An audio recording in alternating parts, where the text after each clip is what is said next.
Thank you. Yes, we are going to be recording this today, so it's available for everyone to view at a later date. And I'm glad to have a live conversation with you today. So again, I'm very honored to be part of the CCA, the Global Festival. I'm very new to CCA. I joined in the fall. I'm very new to climate coaching in general. I didn't even know it existed just a few months ago. So I feel very fortunate to be here, to have been given this opportunity to present to all of you. So thanks for joining me. And thank you to all of you who have helped at the Climate Coaching Alliance and helping putting this event together. It's quite incredible to see how many people are coming together for this topic. So hopefully you'll get something out of this. And maybe Elsa, if you want to keep an eye on the waiting room and let people in as we go, that would be great. Thank you so much.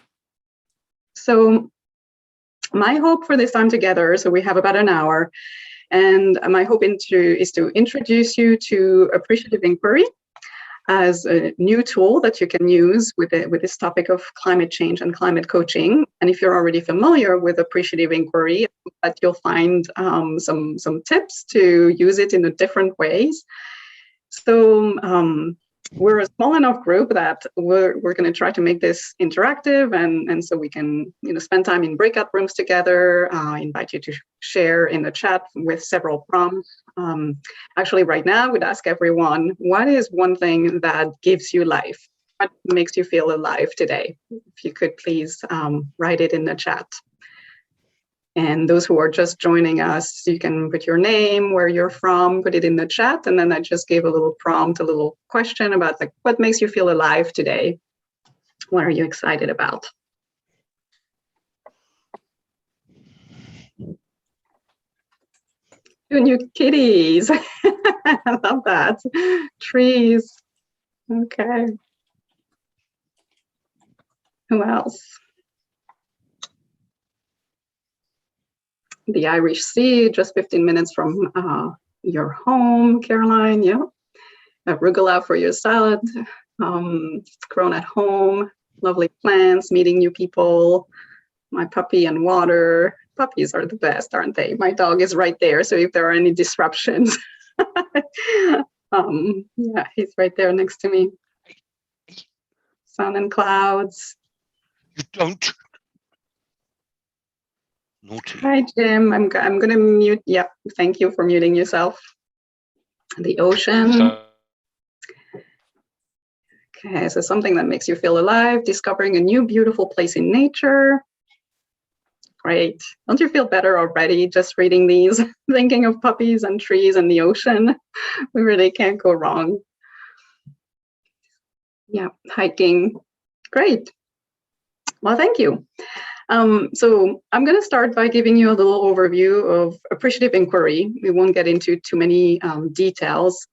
And instead of sharing the theory behind it, I will show you a way that I use it. So I'll show you a webinar that I created for potential clients, people who are feeling stuck, overwhelmed, so are really in that beginning phase of needing a little bit of help to even be able to have a conversation about climate change. I'm sure you'll recognize, as I present this to you, the principles of positive psychology, coaching, appreciative inquiry. It all kind of blends together. And that's the example of the webinar today. So the title was Climate Anxiety Meets Appreciative Inquiry. And hopefully you'll get a few tidbits to walk away with. We'll break into groups so that you have a chance to interact with each other as well, and share your ideas. So I'll start with a brief introduction about myself. I'm Alex Arnold. I'm in Montpelier in Vermont in the US. And my business is Alma Coaching. So I'm a personal development coach. I help individuals and organizations incorporate appreciative inquiry into their work. And I like working specifically with women who identify as sensitives or introverts or empaths. I'm a highly sensitive person myself. So through my work, I like to raise awareness on the trait of high sensory sensitivity. It's a trait that is not very well known, even though it touches about 20% of the population. And that's important to me because this population of empath and highly sensitives are impacted by climate change, in a different way, in a slightly different way. So that is some of the work that I do. And like I said, I'm very new to climate coaching and to CCA. So this is kind of a first try for me. So I'm very open to feedback, to suggestions, to conversations that you want to start. So feel free to reach out to me after this presentation. So if you could let me know who is already familiar with Appreciative Inquiry. You can use the emoji or whatever to put something on your screen, or you can put it in the chat. I'd love to see, some hands up. Okay. Yes. Yay, HSPs. Okay, so we have a few people who know Appreciative Inquiry already. Great. Okay. So to keep it simple, I would probably say that AI is the equivalent of positive psychology, but in the business world, and that's really a simplification. So it's a movement that started in the 80s by David Cooper Ryder. And what happened is that just like in psychology, we had a big shift from the traditional approach, focusing on disorders, illnesses, abnormal behavior, studying what makes people or what is not well with people. And then there was a shift with positive psychology to studying what makes people thrive, what makes them happy, healthy, and living well. So in organizations, we're used to problem solving. And what happened is that with Appreciative Inquiry, practitioners started looking at what works in organizations instead of what doesn't work. So they studied successful organizations and they asked questions about why is this organization successful? And that's where the learning came from. So there was a real shift in the organization development world where we call it a strengths revolution, where instead of problem solving, we're now really wanting to bring out the skills, the successes, the values that make people most successful. Appreciative Inquiry is a method that's been used by the US Navy, the Environmental Protection Agency in the US, large corporations like Apple, Johnson & Johnson, the BBC, Green Mountain Coffee Roasters. These may not resonate with people outside of the US. Green Mountain Coffee Roasters is in my backyard in Vermont, and they're a big advocate for this approach. And it was used in the United Nations. And in 1999, David Cooper Ryder met with, so he's the founder again of Appreciative Inquiry, that movement. He met with His Holiness the Dalai Lama to talk about how an approach like Appreciative Inquiry can bring different religions together. So as you can tell, there's really a wide application, and it goes from business to community work, school districts, nonprofits. And in 2014, there's a local college right here that created the David Cooper Ryder Center for Appreciative Inquiry. So that's the first time, so it's pretty recent, as you can tell. It's the first time that there's a center dedicated to the research and the practice of appreciative inquiry.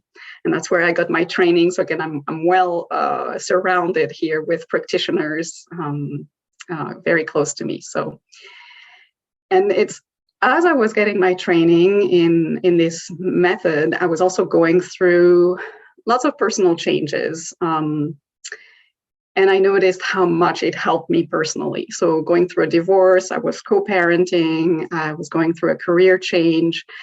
And I just really noticed the difference it made in my mindset and what I want to bring. That's why it's important to me. I want to bring this into coaching and individual, because it's widely used in the organization development world.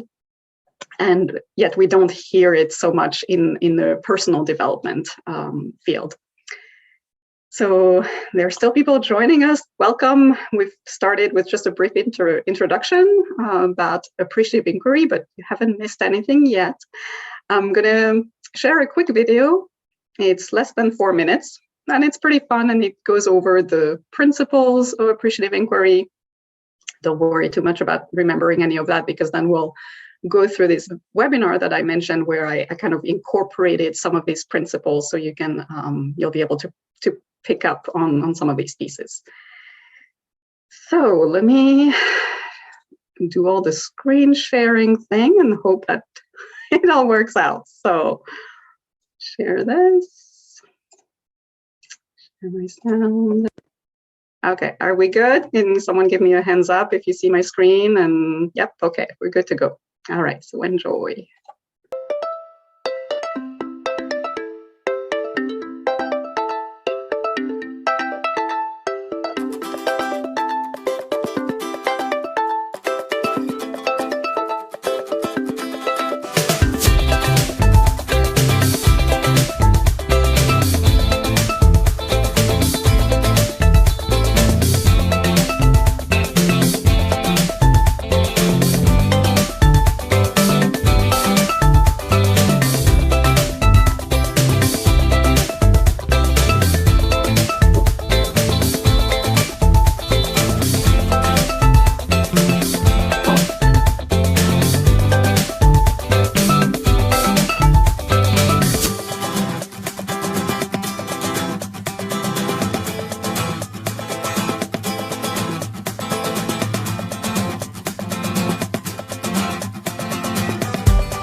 Okay, here we go. So I see some of you are dancing, and I know it's later in the evening for some of you. So hopefully that perked you up a little bit. It's fun music. Any reactions? Anything you want to put in the chat about, I don't know, one thing that jumped out to you from this video? or how you feel about it, or how you feel now.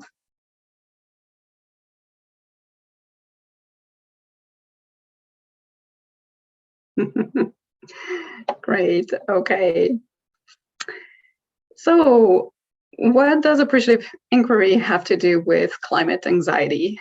Well, it rhymes, so that's where the title came from. So I'll share this webinar that I designed to incorporate some of the principle of appreciative inquiry and positive psychology to help clients get unstuck, regain hope and motivation in the face of what's happening in the world.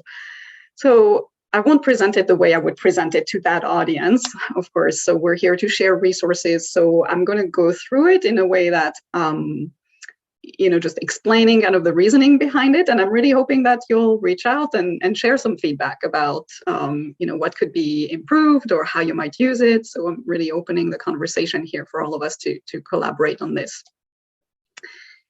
So let's see. I'm going to share my screen again.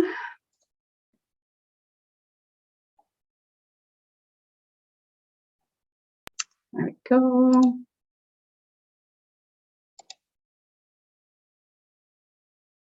Okay. All right, are we good? You're seeing it? Yes, thank you. Okay, so the first thing that you see is the title crossed out. So the first thing that I would do if I were to present this to a different audience is rephrase that title. And here is what I would, what I have used and what I would use in a different ways. And the reason is one of the first principles of appreciative inquiry, like you saw in the video, is that words create worlds. So we really, really pay attention to the language that we use, and use it that language of lifting the cloud of climate change is a bit intriguing, maybe raises some curiosity, maybe some inspiration. So right away in the title, we're taking away that edge of addressing the climate anxiety. So as a first step, I would give people an overview of how the webinar is set up. So this is what we would review together. So letting participants know what's coming, again, as a way to ease into it and reduce that anxiety that they may have even just attending an event like that or a conversation about this topic.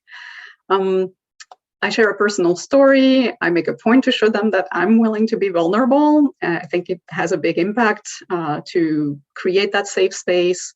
I'm honest about the fact that we all feel uncomfortable at some point during this conversation. But then I also want people to know that we're quickly moving into what is helpful, like having a toolbox, having good news, looking into the science, and then reassuring the audience that we're only aiming at the very small steps. So right away in an introduction, I would want everyone to know that the expectations are very small, if at all existent at the end. So just like in coaching, AI really emphasizes that there are no experts. We're all here together, we're co-creating, we're all human with our vulnerabilities and fears, and I'm anxious and overwhelmed by climate change, especially as an HSP, as an empath. I'm very emotional about it. You may even be able to tell by my shaky voice a little bit. So it's only recently when I learned about climate coaching that I even got the courage to have this conversation, to dig into it a little bit more.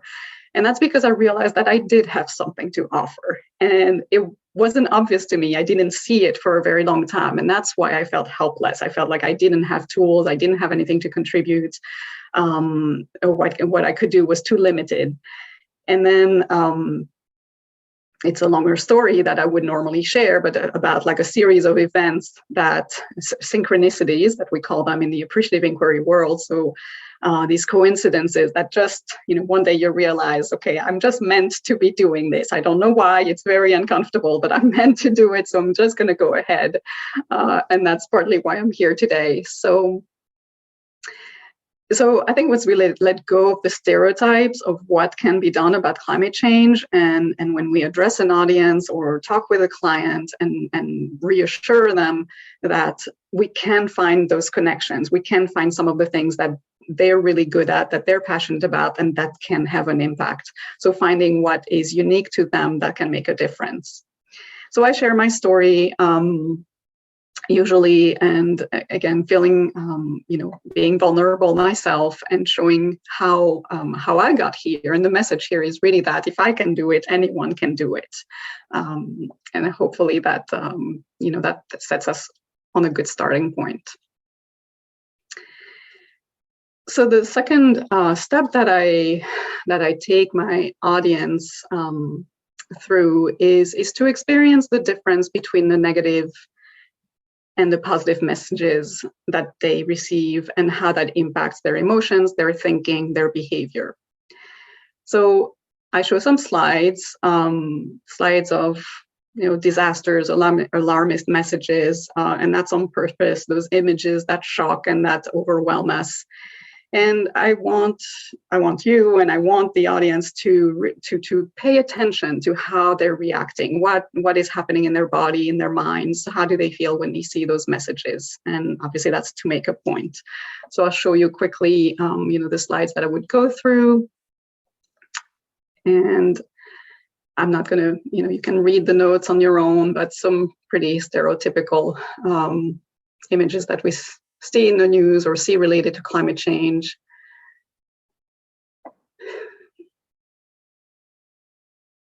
The smoking example has nothing to do with climate change, but I think it makes a really good point about what I'm trying to get at here. And so I finished by asking the question, are you ready to quit smoking? Again, trying to make a point. And what are you going to do to save the planet? Obviously, I'm not, it's a little sarcastic here, but I'm not making light of those topics at all.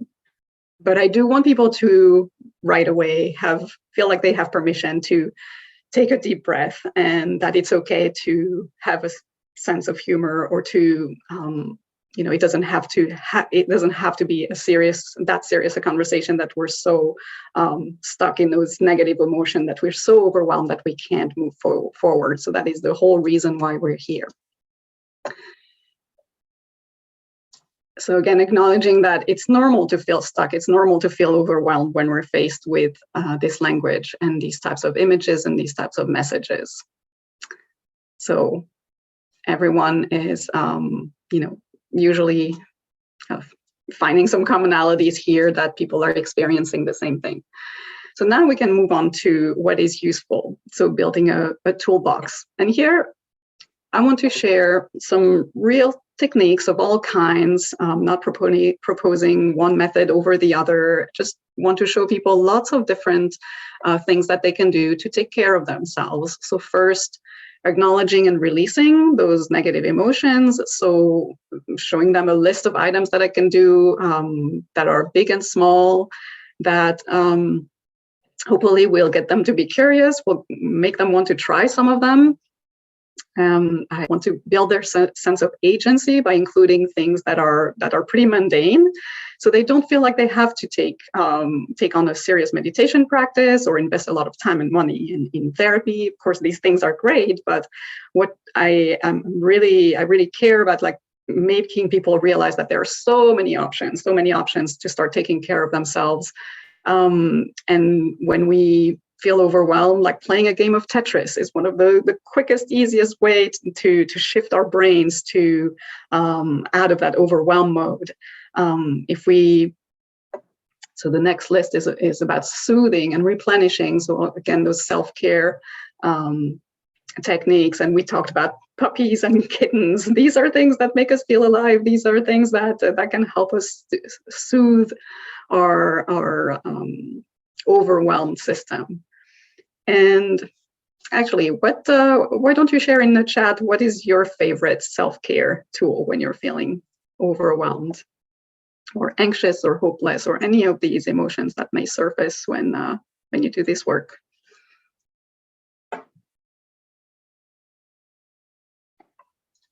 hiking, swimming, getting a massage.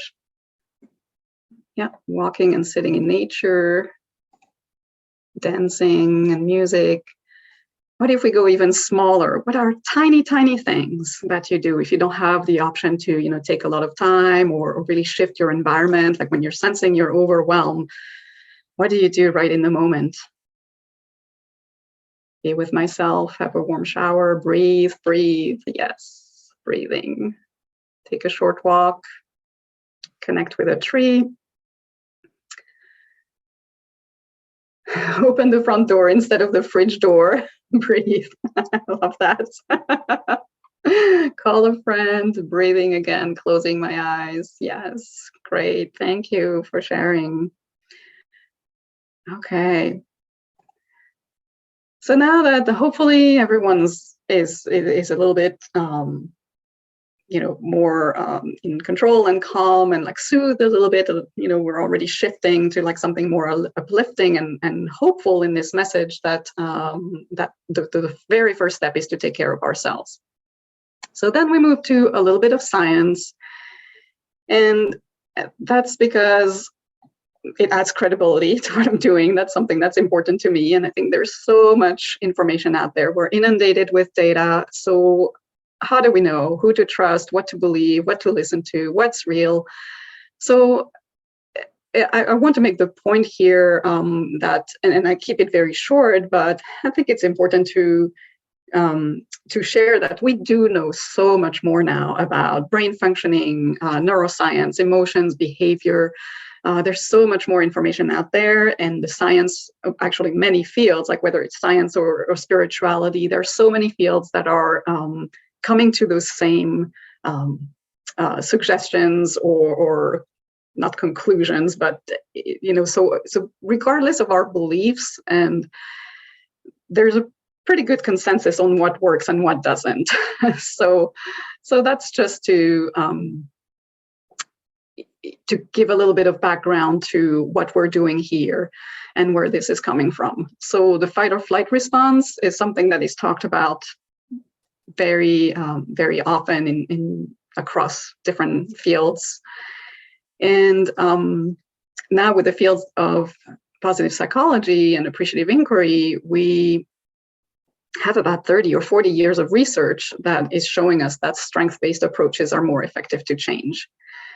So here I'm, again, bringing a little bit of humor and exaggerating these statements a little bit, but inviting people to let go of those negative messages and those things that take us into the fight or flight response. So inviting people to say goodbye to those statements, those inner critics or saboteurs, monsters, whatever we want to call them, that tell us we should be doing more, we should be ashamed of ourselves for whatever we are doing, that if we're not doing this or that, we're not contributing enough, and all these feelings that can really crush us. So we're moving on and building on what works, our strengths, our values, our positive emotions. And in a minute, that's what we'll get into a little bit more to show how this actually works. So continuing on the positive, building on the positive spiral, I want to share that what are the benefits of these techniques, of this approach on the individual level, on the community level, and then of course for the planet. So we're gonna break into groups, and I'm gonna ask you to, let me stop sharing. Okay. So we're gonna break into groups of 3 or 4 people, and actually let's do less than that. So okay, so there will be 2 or 3 of you in a room, and I will ask you to interview each other and ask yourselves to tell a story about a piece of clothing or of jewelry that you're wearing, and really be curious and ask each other questions and see where that takes you. So let's give you about 6 minutes to do that. 8 minutes. We'll come back at 3:40 my time. Does that work? Okay. Thank you, Elsa. Well, welcome back. And we're a small enough group that I just invite you to unmute yourself. And I'm really curious, what happened? What did you notice? What did you feel? What emotions came up during this conversation? I see lots of smiles, so that's a good sign. You can put it in the chat if that's better, but feel free to unmute. Any reactions? Yes, Cece? I was with Badu, and it was a great opportunity to share our lives. After sharing our thoughts about the jewelry or the clothing that we want to talk about, it was lovely because it brought us together. It was very intimate because we talked about things that, at least for me, I had never thought that I would talk about my jewelry like that and think about all that. And then we started talking about our lives, and it was really nice. That's why there's a pure feeling of connection and wholeheartedness. And I share that with you. Beautiful, thank you.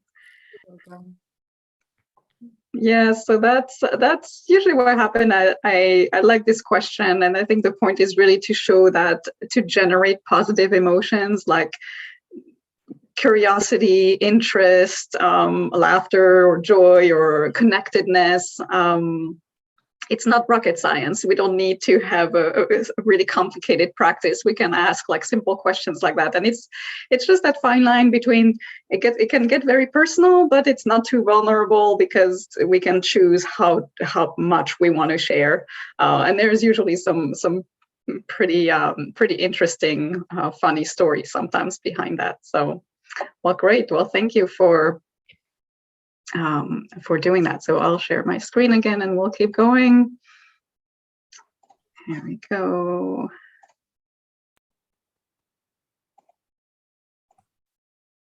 Okay, so now I'll ask you another question, the same I asked earlier, but phrased a little bit differently. So on a scale of 1 to 10, how motivated are you to take a tiny step to have a positive impact in the world? Why don't you put that in the chat?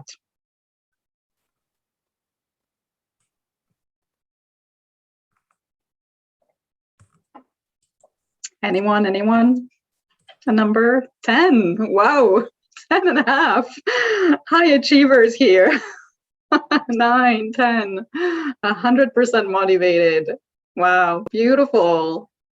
You're such a good audience. You make this so easy. So of course, at the beginning, I showed those slides, and then I asked, are you ready to save the planet? Are you ready to save the world? And I would actually ask, what on a scale of 1 to 10, how ready are you? Usually those scores are pretty low. So now we've had like a casual conversation about a piece of jewelry or clothing, and we're asking this question again, and the energy and the motivation has completely shifted. So if anything, that is the main point that I'm hoping that people would experience. So time is flying by, so let's keep going. We know that when we start with small steps, or everything starts with small steps, so we took care of ourselves, now that also has benefits on others. So that's kind of sharing a little bit about the research of Barbara Fredrickson.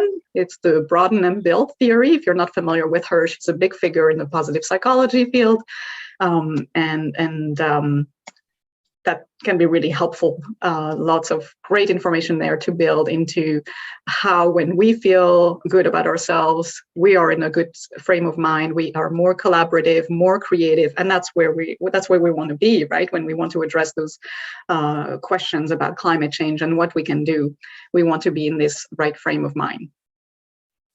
And taking this a step even further, we can talk about systems thinking, the butterfly effect or chaos theory is a favorite of mine, but really bringing to light how everything is connected. So we start with ourselves, we have an impact, a positive impact in our community, the people around us, and then no matter where we take action, eventually it's going to be connected to the bigger picture. So I'm going through this very quickly for the sake of our time here, but that's kind of the journey that I want people to go through. So just to summarize, what we have covered is that we've validated those feelings of hopelessness, anxiety. We shared tools of self-care, empathized, and really focused on the self-compassion piece because it is having those positive ripple in the world.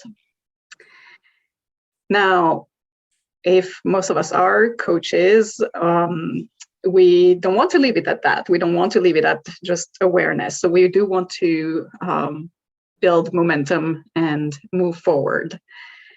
So see that I don't get lost here. Okay, so when we speak of action, I am reviewing the 3 elements of effective change: psychological safety, meaning, and self-efficacy. So one of the first steps that I invite people to take is to find the right problem for them, or the problem that is right for them. And we're going to do another very quick breakout room, maybe like 4 minutes, so 2 minutes each, and share just what's the story, like a book, a movie, a person, something that really inspired you as a kid, that made you laugh or cry, that really moved you. And yeah, we're going to be in groups for that. And okay, I create. It'll be a slightly larger group, but you can quickly just brainstorm or share your ideas. And here you go for 4 minutes.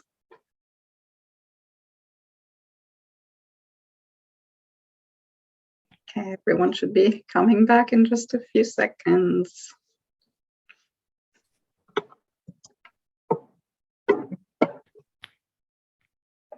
Here we go.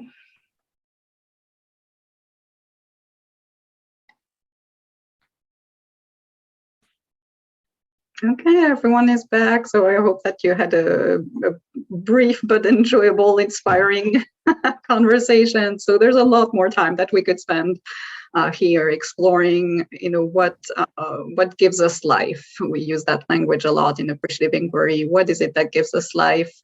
Really to identify our values, what's really important to us, what's meaningful. And going back to childhood is a great way to do that. So I hope that you've enjoyed that.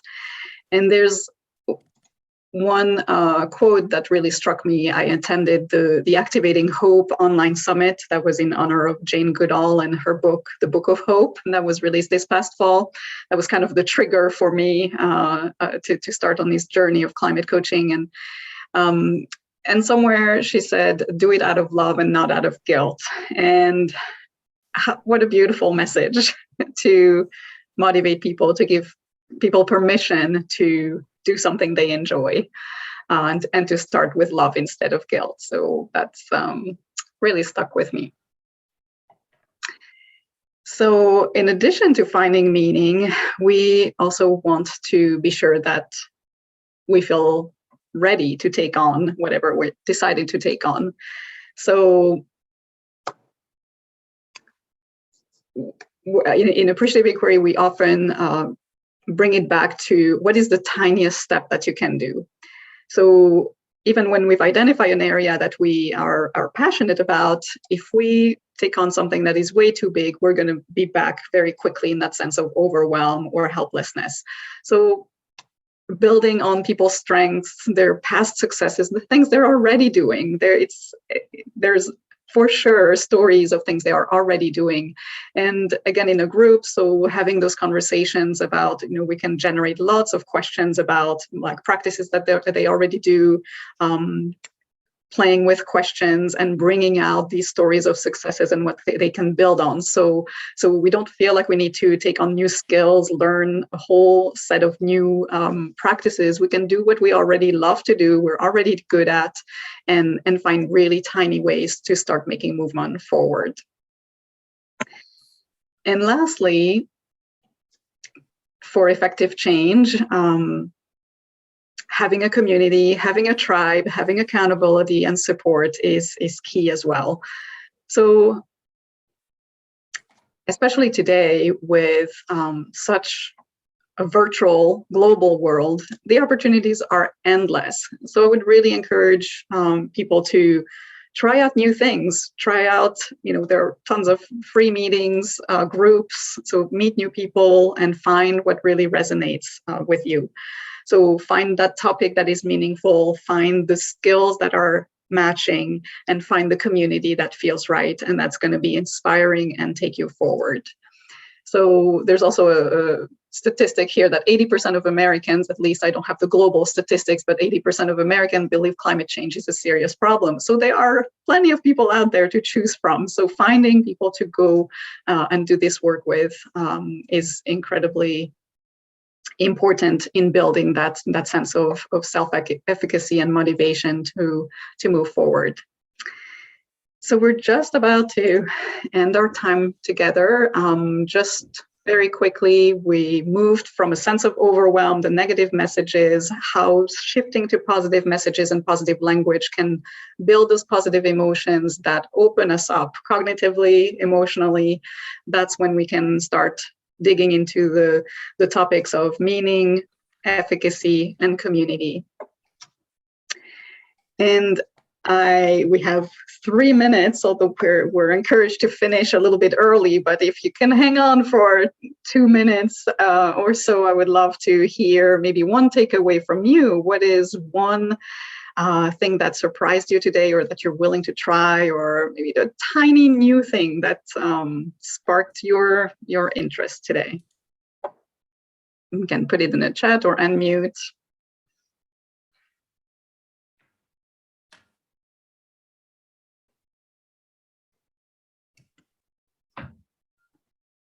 Someone is inspired. Anything else? I thank you because you have been trained in appreciative inquiry, and I am going to dive back into it to keep finding tools to use for climate coaching, as you've done today. It's a good, great inspiration. Thank you very much. Oh, you're very welcome. Thank you for joining us. Yes, and there is so much. There is so much, actually. You're right. We can use. It's a great start. Yes, and this is just a very quick overview, so there's so much more that we spend more time on. So I see some things in the chat too.